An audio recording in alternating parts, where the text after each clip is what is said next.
Why do some people sign up for your services immediately while others need a 12 follow-up emails and a free consult and maybe even a case study before they'll even consider it? It may not be your offer. It may not even be your messaging. It might be about who's buying it. Hello. Welcome to the place for offbeat health professionals who have bravely swapped their healthcare hats for non-clinical creative caps.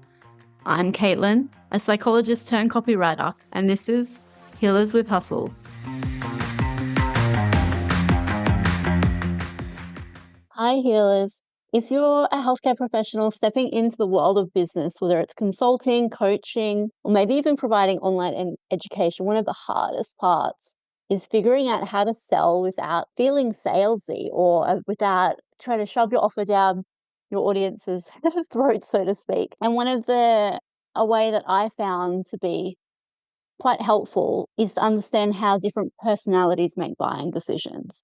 So today I want to talk to you about a framework that's close to psychology's heart, which is the ocean model of personality psychology, which is one of the most validated personality frameworks out there. So let's get into it. Now, if you've taken a personality test before, you've probably seen things like the Myers-Briggs or even Enneagram, I believe it's called.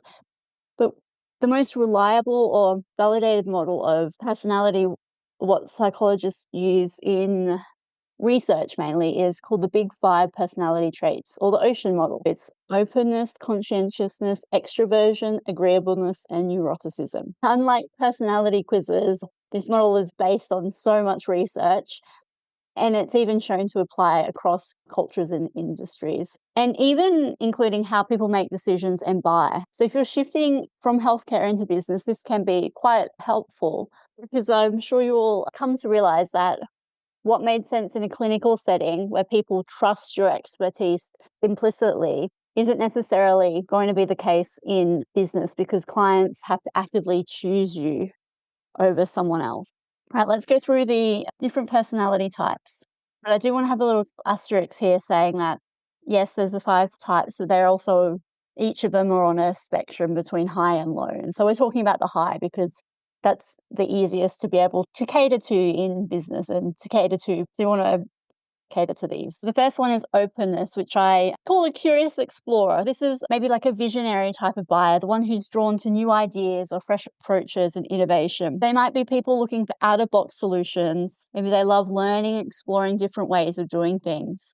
They might get excited by cutting-edge trends. They don't necessarily need a ton of proof. If something really excites them, they're in, and they want to feel like they're part of something new and that's evolving. So they're probably the people that rush out and buy a new iPhone as soon as it's on the market. So what works for them? We can talk about like future focused messaging. So being part of the next wave of something, or being at the forefront of a new exciting trend. It might be storytelling, or might be emphasizing what sets your approach apart, or why what you're doing is different. What turns them off is things that are a bit more of the same. Next, we've got conscientiousness, or as I like to call them, the goal-oriented planners. So they're very organized, disciplined, detail-oriented, quite reliable, and maybe even goal-driven. They might evaluate every single detail on, say, your sales page. They want really clear directions, and they want evidence that your product or service will deliver results.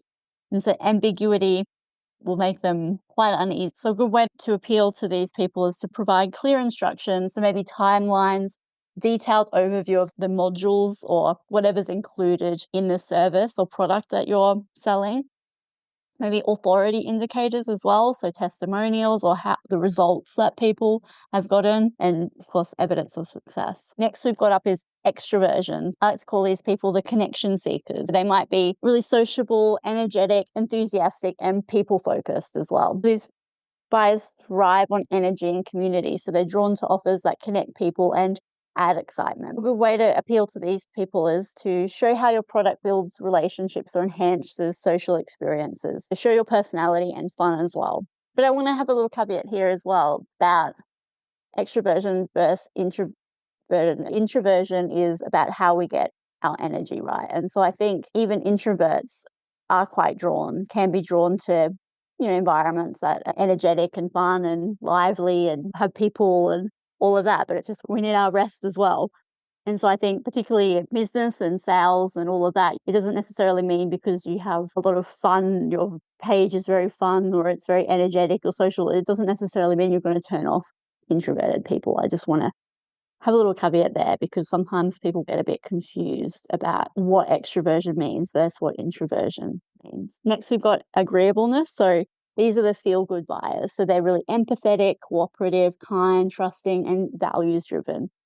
They're motivated by their harmony, impact. They want to see how your offer or what you're selling aligns with their values and maybe even that it helps other people. So to appeal to these people, we want to emphasize the emotional benefits or how your offer will positively impact others, maybe even being vulnerable and sharing your story. And last, we have neuroticism, aka the risk warriors. These are cautious, detail focused, a little bit anxious, maybe might be risk sensitive and potentially even self-critical. These people can be quite cautious.